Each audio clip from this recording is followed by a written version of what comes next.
Hello students, I am your Rajni ma'am, and in this chapter we are going to see few terms which are related to this chapter. So first is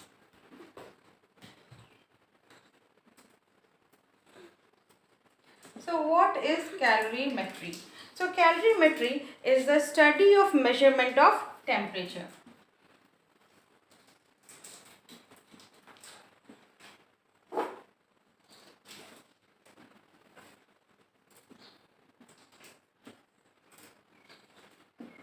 So calorimetry is the study of measurement of temperature. The next term we have to see specific heat capacity. Now suppose we are having 1 gram of water, and if you want to raise the temperature of 1 gram of water by 1 degree Celsius, so the amount of heat required to raise the temperature of 1 gram of any substance at 1 degree Celsius to 1 degree Celsius, so that amount of heat is called specific heat capacity.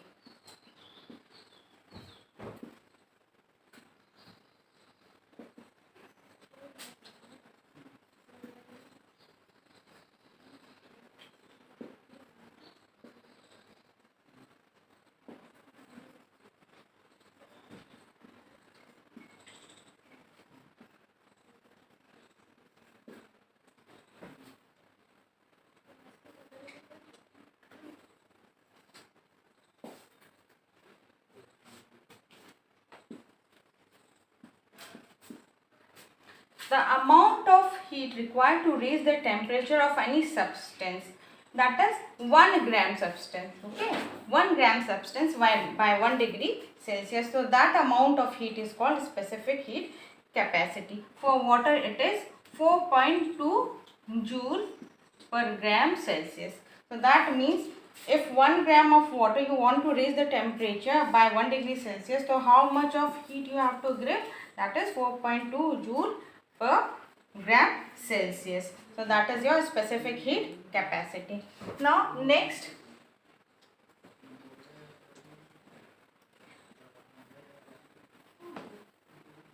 how we can measure the specific heat capacity?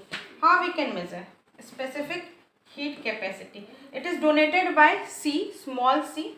So small c is equal to Q m by delta T. So this is Q is your heat, this m is mass, and this delta T is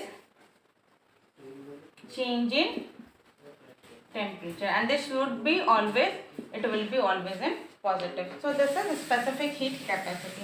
Now if suppose water is there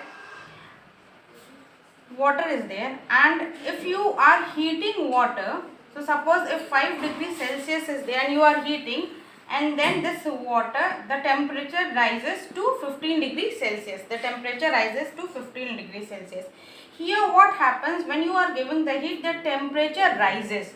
The temperature will rise.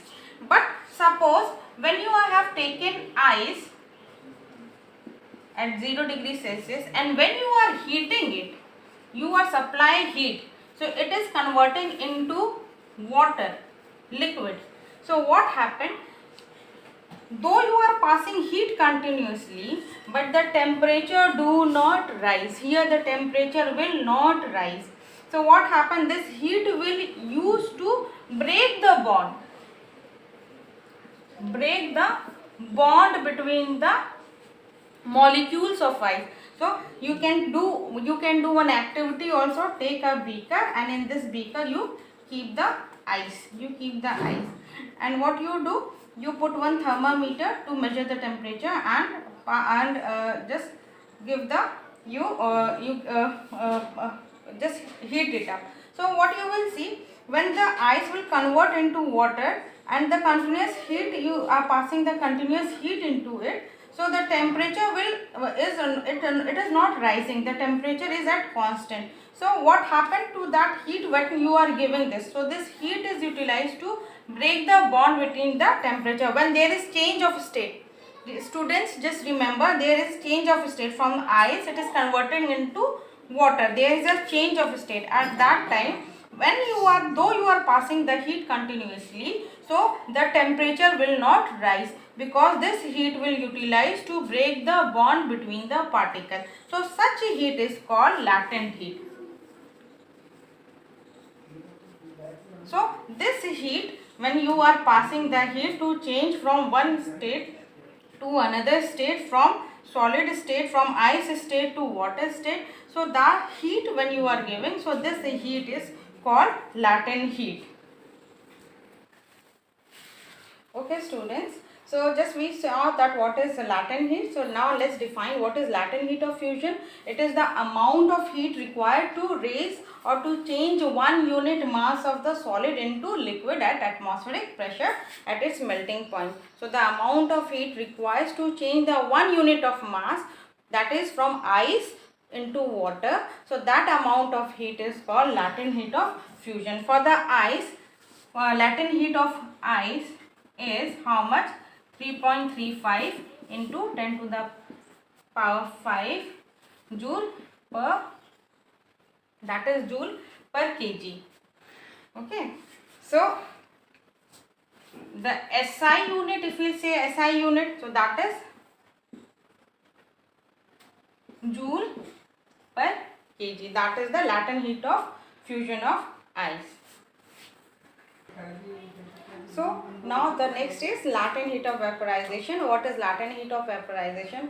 The amount of heat required to convert 1 unit mass of liquid substance into vapor at its boiling point without a change in the temperature. So we know that what is the unit of latent heat, that is joule per kg. So how much amount latent heat of fusion of water, that is the latent heat of fusion of water is 22.6 into 10 to the power minus 10 to the power 5 joule per kg. So that is up to you. Yes.